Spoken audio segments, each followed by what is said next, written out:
Namaste and blessed be everyone. It's Goddess Rhonda here with another magical tip and trick to help you improve your magical life.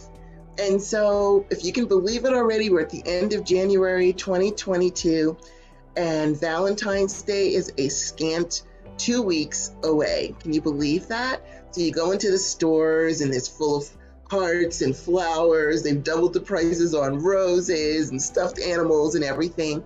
Everyone's getting into the spirit of the loving energies of Valentine's Day.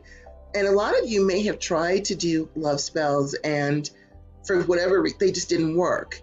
You know, you whipped out your candles and your herbs and your oils and nothing.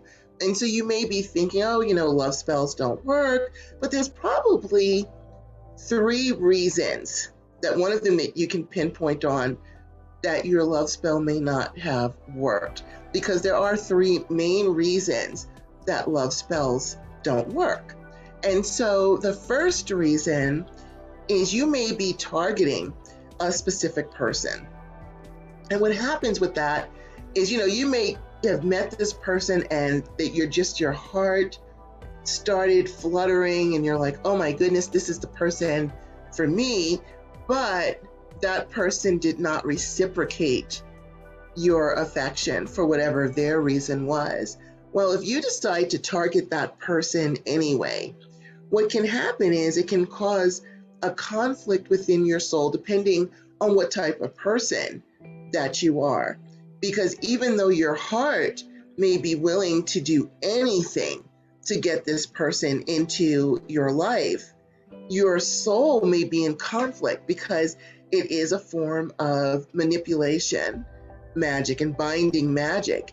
And so if your soul is in conflict with that, if your soul or your conscience, your inside of you is like, this is wrong, I shouldn't be doing this because I don't want to control anybody, or it's wrong to manipulate, or it's wrong to make someone your love slave, your heart and your soul are in conflict.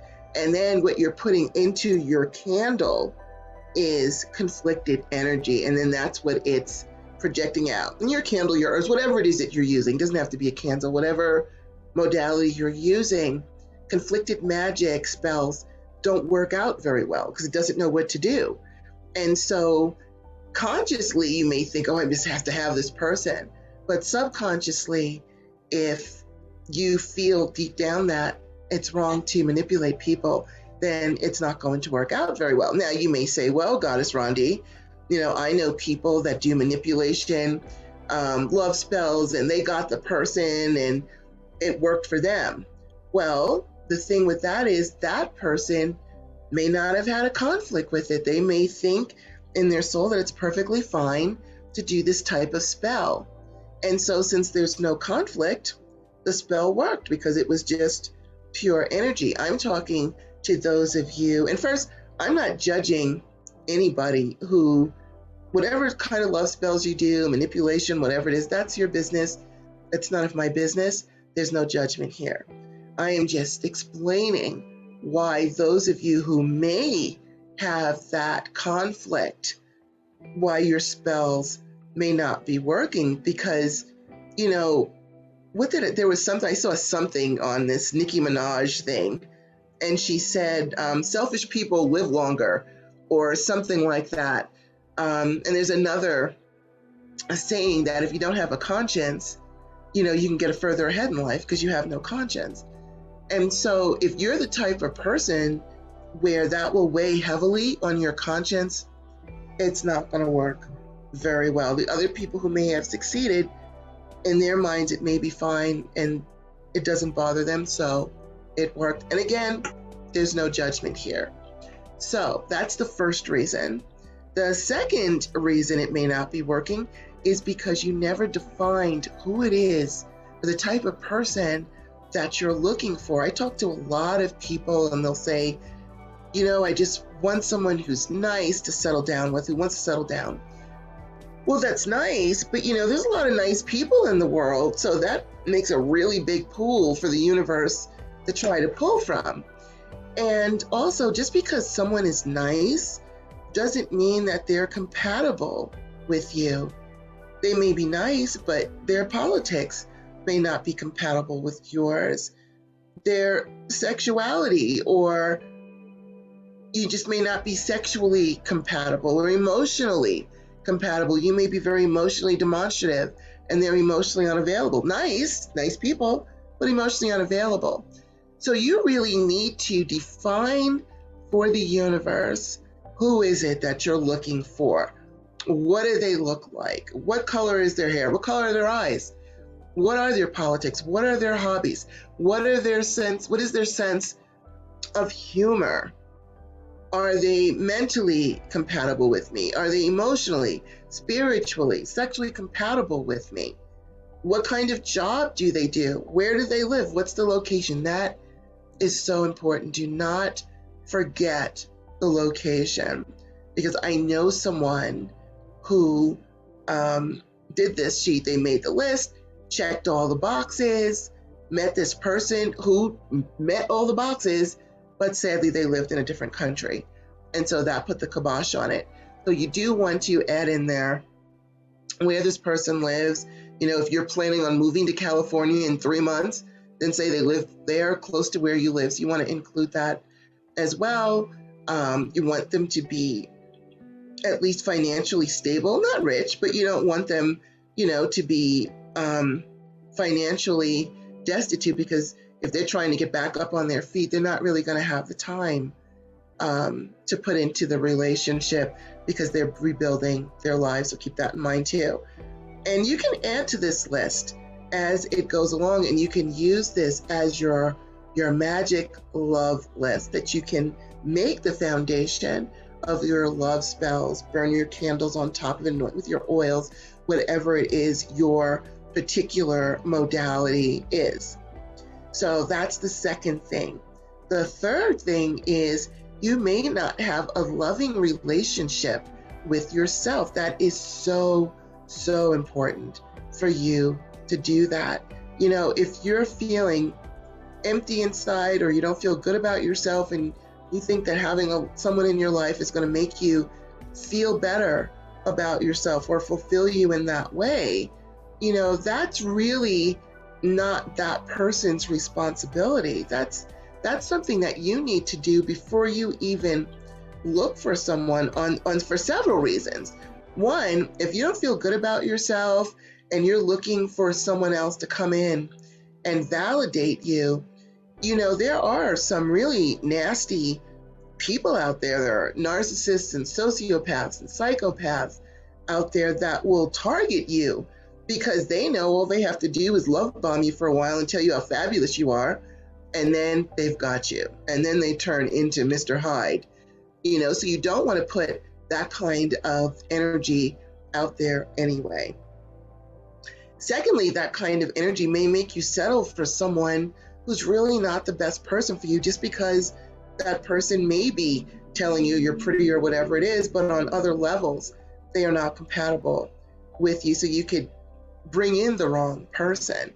But more importantly, how it feels when you're like just really infatuated with someone and you're just smiling all the time. You wake up smiling and you're just glowing with happiness, and it could be like a blizzard outside, but all you see is sunshine and angels and Tweety birds, and it's like, because you met this person and you go to work and everyone's like, oh my God, you're glowing, you look great, you look fabulous. And you're like, yes, I'm in love, and you're just putting out that energy. That's how you should feel about yourself. Putting out that energy that you're loved and you're nurtured and you're happy, even though that's coming from you, which is where it needs to come from. Because when you are emanating that energy, you are smiling, you are putting out an energy that says, guess what?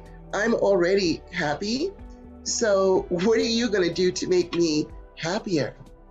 You're going to be attracting a whole different kind of person, because you already know you're smiling about what you're bringing to the table, and you're going to expect that person to bring the same.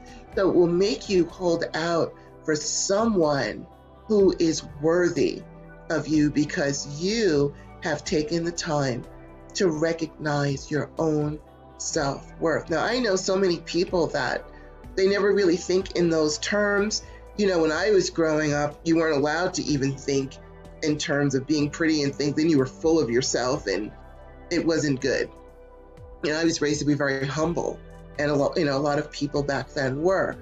But you have to really recognize what a fabulous person you are. And if you can't do that, if you're like, well, I'm not that fabulous, sure you are. Make a list. Write down every person that you've ever helped. Write down every challenge that you have overcome. Write down what you love to do. Write down your hobbies, your things. Just get to know yourself, but especially latch on to your accomplishments. You know, if you're a single mom and you had 5 kids and you managed to raise them, or you're managing to raise them, let me tell you, you need a big red S on your chest and a red cape on your back. You know, if you lost your job and your home due to COVID, and now you just got a new job and got a new house and things are looking up, pat yourself on the back. You quit drinking or smoking, whatever it is, pat yourself on the back. Start recognizing that you are a wonderful, awesome person who deserves a wonderful, awesome person as a partner, because you're going to be that to them and you want them to be that to you. That's what a relationship is. I listen to you, you listen to me. I give to you, you give to me. We support each other. That's a relationship, and that's what you're looking for. So don't be afraid to whip out your candles and your herbs and your rose oil and your rose quartz or whatever it is that you use. Make your list defining who it is that you want. Take some time between now and Valentine's Day to really recognize how truly awesome and fabulous that you are. And before you know it, that perfect partner will be at your door, or you'll bump into them in the grocery store, or wherever it is. The universe will help you to meet that person. So with that said, again, please don't forget to subscribe or follow. Don't forget to check out my book, You Are Not Broken. And I've got all these beautiful pink hearts. So we're just sending you just so much loving energy so you can love yourself, and so much loving energy to attract that love that you're looking for to you. Happy Valentine's Day. I love you. Namaste and blessed be. Thank you.